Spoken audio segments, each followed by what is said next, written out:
and welcome to my YouTube channel. This is Gurunatha, and today in this video we are going to see a live demonstration of Execute SQL Task component. Yes friends, so today we are going to implement Execute SQL Task step by step. As you all know, Execute SQL Task is one of the most important task component available in the control flow of SSIS toolbox. You can see here. So what is the use of Execute SQL Task? So let me tell you friends. This task component gives us a full license to write and execute the SQL queries in SSIS package control. Yes, so these commands you can execute via the SQL file connection. You can also execute via the direct query method. You can also execute via the variables. And to iterate the SQL query result, you can always use the for each loop container, which is available in the SSIS toolbox. As you can see here, yes, we have the for each loop container for iteration purpose. Okay, and in this program, what I am planning to do that I am going to implement this execute SQL task for the SQL file connection, and from there I am going to write a select statement over there in the file connection, and to iterate the each record of the SQL data, I am going to implement the for each loop container, and that query result, whatever results are there, that will be mapped with the variables. Okay, after that, to insert that records, whatever we have fetched, that each record will be inserted by using again execute SQL task only. But here we will use a direct query method along with the variables use. So this is a program what I am planning to do today here in this video. So without wasting any time further, let's get started with our program. So before we start with the program, what we will do first, we will go to the SQL Server Management Studio, and there we will try to see the structure of the table. So for that, let's go to the SQL Server Management Studio. So as you can see that we have a table called table customer, and let me say select here. So as you can see friends, we have so many records here, and what we are planning here to dump this entire data into this customer backup here. So that's what we are planning here in this video program. So now let me just generate the SQL file for this table customer, because what I am planning is that to execute the SQL task via the file connection. So for that I need a SQL file. So that's why I'm generating a SQL file over here. So let's go and generate the SQL file. So there you go. Let me say test SQL. So that's it. We are done. Now you can see here. So file has been generated. Let me open with my WordPad, and you can see a syntax here. Now we will use this test SQL file and connect to the execute SQL task as a file connection type. So let's do that. So for that, let me just go to my Visual Studio 2019. Here I'm going to double click, and here I'm going to say connection as a new connection over here. Yes, I want to connect to PracticalDB, my database, and here instead of source type as a direct input, I'm going to choose a file connection over here, and here I will say new connection, existing file, browse. So there you go, we have selected the test SQL file here. I will say OK, and here in the result set I am going to say a full result set. Why full result set? Because you can see that we have lots of records are there in this table customer. So that's why I have selected the full result set. Now to hold the value of this full result set, we need one more variable in the result set. So for that, let's go to the result set and try to add a variable over here, and this variable will be of object type. So for that, let me create a new variable over here only, and here it will be object. So data type of this variable will be object. So here I will say full set, So this is the name of the variable full set, and the data type of this variable is object. Okay, object for dynamic handling. So I will say okay. So because this is not a string, this is not an integer, this is a dynamic object which can hold the complete result set of the table customer. Okay, so the result set name will be 0 over here now. Done. So I will say okay. So there you go. So as you can see here, we have successfully configured the execute SQL task here. Now let me just double click on it and let me take you to the result set, and as you can see here, now this variable is holding the complete data set of the table customer. Now it's time to iterate the each record. Why to iterate? Because we want to insert all the records into this customer backup table, right? So for that we need to iterate the each record from the full set, because the full set variable holds the value of complete result set of the table customer. So that's why we will use this variable full set to iterate the value now. So for the iteration, let's use the for each loop container now. So let's do that. So I will go to the SSIS toolbox and let me just drag and drop for each loop container. Perfect. And here I am going to connect with my execute SQL task. Done. Double click. And let me go to the connection, and here I am going to say ADO.NET enumerator here, for each ADO.NET enumerator, and here the object source variable will be the full set. You can see that, right? So here the enumeration mode will be rows in the first table. So this is the option I am going to select here. And now let's go to the variable mapping and do the variable mapping over here. So starting with the customer name, so it will be index 0. Then let's see the sequence over here. What we have, product purchase. So I will say product purchase over here. And then what we have, quantity, product amount. So here I will say quantity, product amount. Then we have a purchase date and customer type. So it will be like customer type, yes, and then we have discounted amount and discounted percentage. So there you go, we have successfully mapped the results to this variables, right? I will say okay over here. Done. Now let me just also drag and drop a execute SQL task. So this is the one more execute SQL task which help us to insert all the records to the new table. So if you see here friends, one execute SQL task is fetching the records from the SQL file connection and passing it to the for each loop container for iteration purpose, and this for each loop container iterates each record and pass it to the execute SQL task, so that this task component can insert the value one by one to the new customer table here, right? So let's do that now. Now let me just double click on it and let me just configure this execute SQL task now to insert the records. So here I am going to use connection as PracticalDB, and in my SQL source type here I am going to select variable here.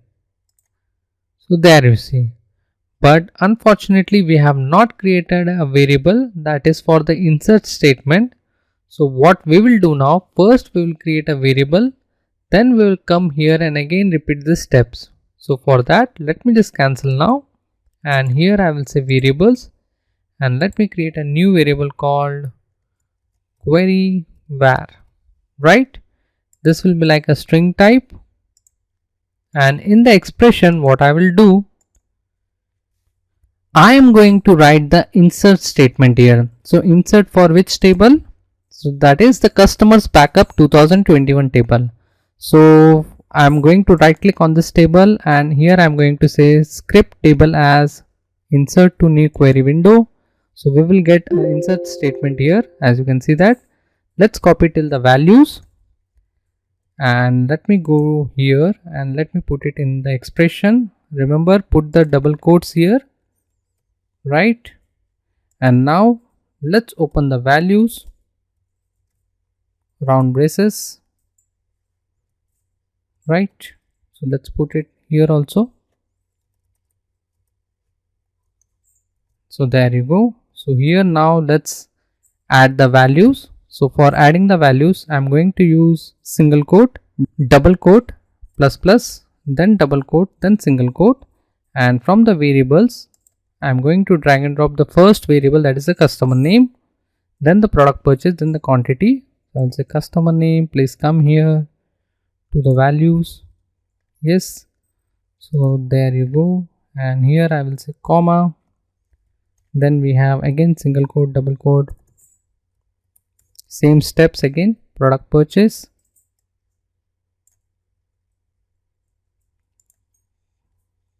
comma, and then what we have quantity here. So I will say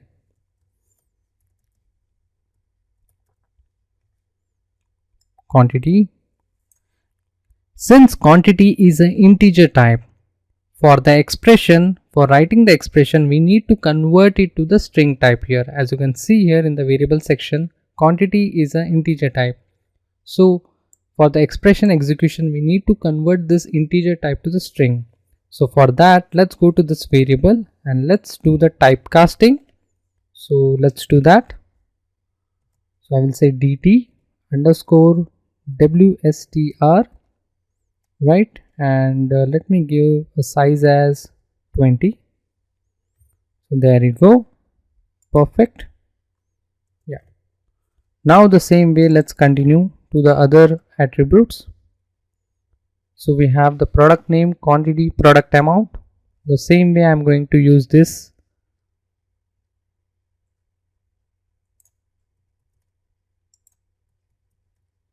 So this will be like product amount. Let me remove this variable now.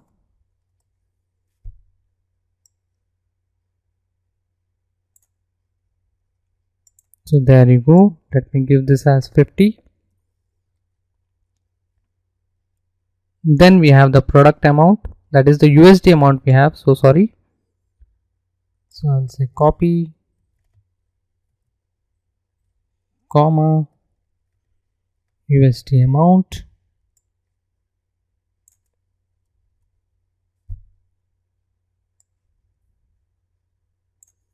Perfect. Now let's put a comma here. And now let's see what attribute we want here. So we want purchase date. So let me remove this and put the purchase date over here. That's it. Let's put a comma over here. Again, let's see what we want. Customer type. So I will say drag and drop the customer type. Since customer type is already a string type only, so we don't need any typecasting. So I can use the customer type variable as it is. So there you go. So what we want now, discounted amount and discounted percentage. So copy, comma, paste.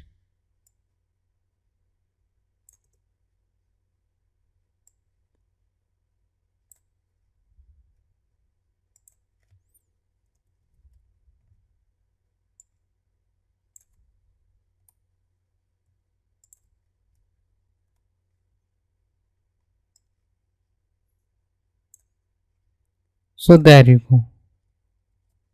So let's evaluate the expression. Perfect. Yes, perfect. Can you see that? Yes. So I will say okay. So that's it. We are done now. Let's close this. And now let's configure the execute SQL task component. So double click. And here I will say connection as a practical DB. So instead of direct input, I will say variable. So in the variable I will select, that is user created variable query var, right? So I'll say okay here, done. Right, now let's go here. Before execution, let's check whether we have any data over here or not. So let me just check. So no data available. So now what I will do, let me just start the execution. So there you go. So let's see the error, what error we got here. So this is a live example, so it is expected that error can happen here, but yes, we are here to fix the error and execute our project. So there you see. So use of PracticalDB failed following error. Yes, we have this problem. So let me go to the control flow and stop, and let me go to the my SQL file, and let me just go and remove this use of PracticalDB. I will remove this. We don't want customer ID also. Why we don't want? Because that is auto incremented and it is a primary key. So we don't want that column here. So I will say simply put the select statement, save, close, and now let me run the project. So there you go. Okay, again the error. Let's see the error. What error we have? Incorrect syntax, possibly. So let's go to the control flow and check the error. So let me copy this.